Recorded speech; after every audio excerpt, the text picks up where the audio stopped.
At our wedding rehearsal, my future mother-in-law took my hand and said, "Don't get too comfortable. First wives never last in this family." I looked at my fiancé, he just laughed. I laughed too. Then changed the seating chart that night. She found out the next day she wasn't walking down any aisle.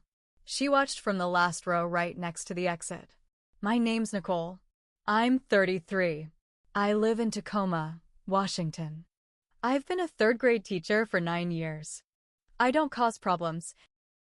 I don't look for fights.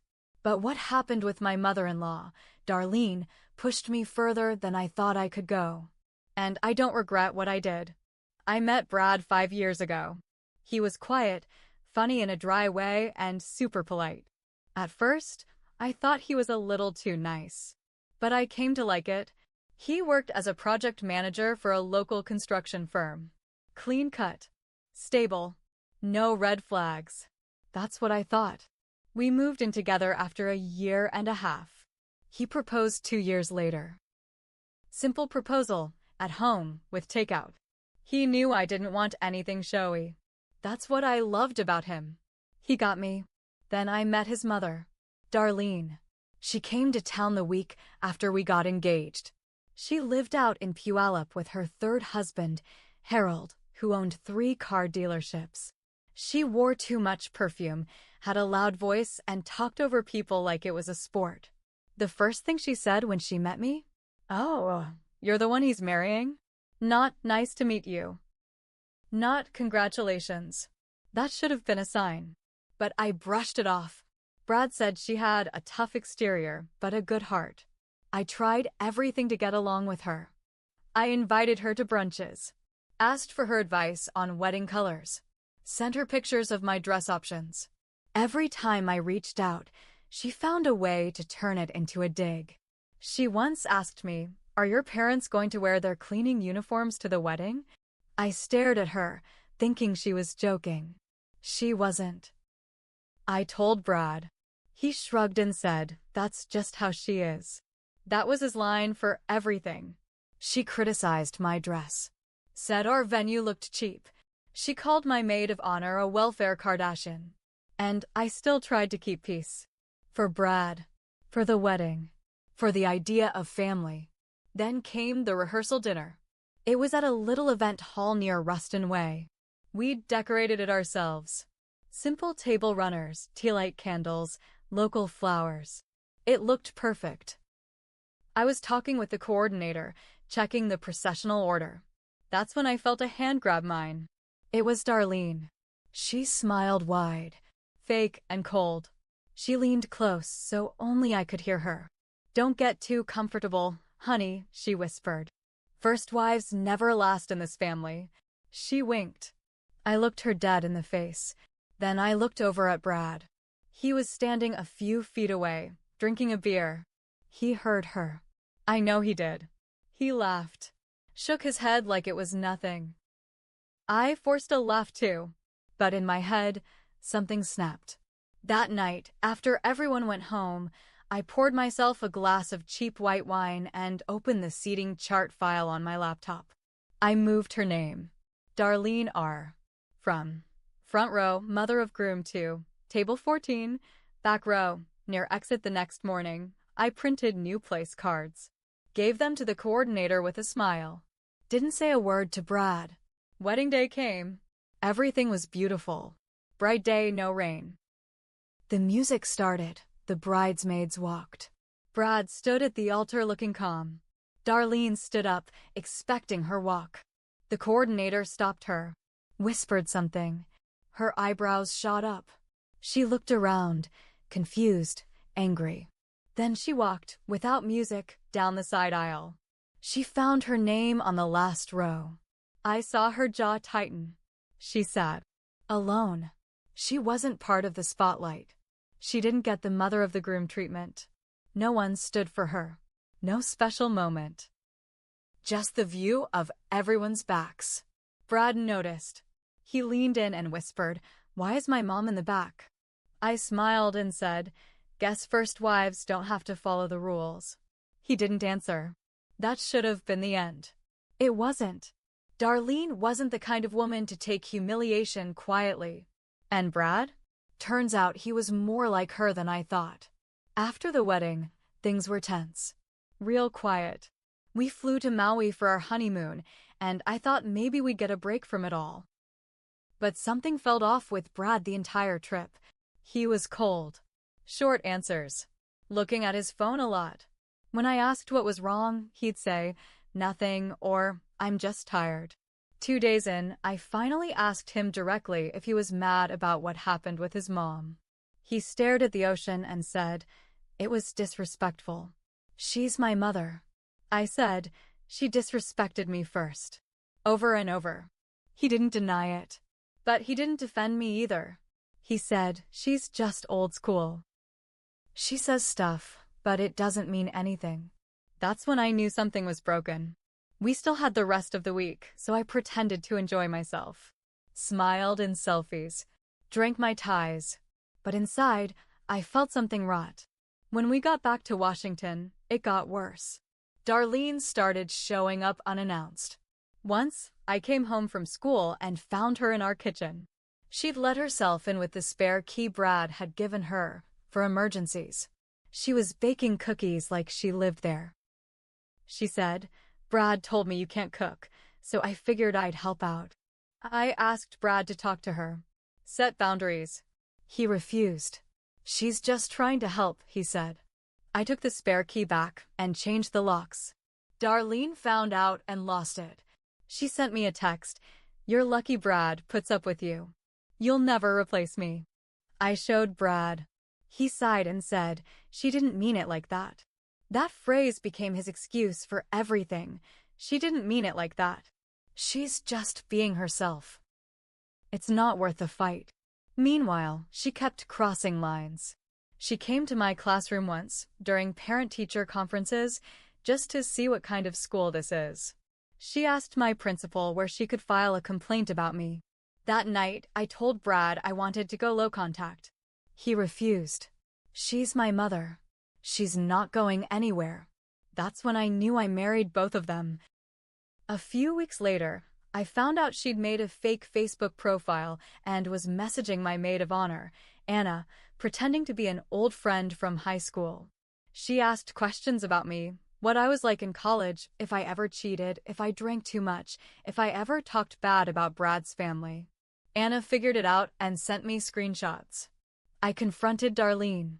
She didn't deny it. She smiled and said, "I just wanted to know what kind of girl you really are." I told Brad. He said, "She's just protective." Protective? No. It was control. And Brad was fine with it, as long as it wasn't his life being picked apart. Then the final straw hit. I came home early from work one Friday. Brad was in the kitchen. He looked startled. His phone was on the table, screen lit up. A text from Darlene. "Don't forget what we talked about. Nicole doesn't need to know." I picked up the phone before he could grab it. The rest of the texts made my stomach flip. They were planning to open a joint savings account. Without telling me. He was moving some of our shared money into it, just in case Nicole does something crazy. I looked at him and said, "You don't trust me." He said, "I just think we need backup." "You're so emotional lately." I said, "So you run to your mommy to protect your money from your wife?" He said, "Don't call her that." I walked out that night, stayed with Anna, told her everything. That's when she said something I couldn't stop thinking about. She said, "You didn't marry a man. You married a boy who still lives in his mother's shadow." And she was right. But I wasn't done yet. If Darlene thought she could tear me down quietly, she was about to learn I had claws too. I stayed at Anna's for 4 days. Brad didn't come to get me. Didn't even call until day 2. When he did, he asked, "So, are you done being dramatic?" I hung up. Day 3, I met with a lawyer. I wasn't filing anything yet, but I wanted to know my options. We'd been married less than 4 months. Most of our assets were separate, except for a joint account and the condo, which we'd put both names on. Rookie mistake. On day 5, Brad showed up at Anna's with flowers. Cheap ones from Safeway. He knocked. I didn't answer. He texted, "Let's talk." I'm ready to listen. I agreed to meet him at a coffee shop. Neutral ground. Public. He started by apologizing, but only halfway. "I'm sorry things got out of hand," he said. "I should have set better boundaries with Mom, but you also went nuclear." I stared at him. "You hid money. You told her I was unstable. She was worried. After the wedding thing, she thought you might try to isolate me." I laughed. "You are isolated." Right up her ass. That was when I saw it. He was never going to change. Not really. He was still protecting her. He said he wanted to come home. Said we should go to counseling. I said no. Not yet. I needed time. That night, I started digging. I opened our joint bank account. He hadn't moved just some money. He'd moved most of it. I tracked down the new account. It was under his name and Darlene's. She had full access. I printed every transaction. Then I remembered something else. Harold, Darlene's third husband, was filthy rich, but not exactly discreet. I started searching his name and business records. That's when I found something wild. 2 years ago, Harold's dealerships were sued for rolling back odometers. Big settlement. But during discovery, another name had popped up: Brad's. He wasn't listed as a manager at the time, but he'd worked there. And suddenly I had a theory. Maybe Darlene's loyalty wasn't just about family. Maybe they had secrets. Real ones. I dug deeper. Found an old complaint filed by a customer. They claimed a Bradley R had promised them a newer engine than what they got.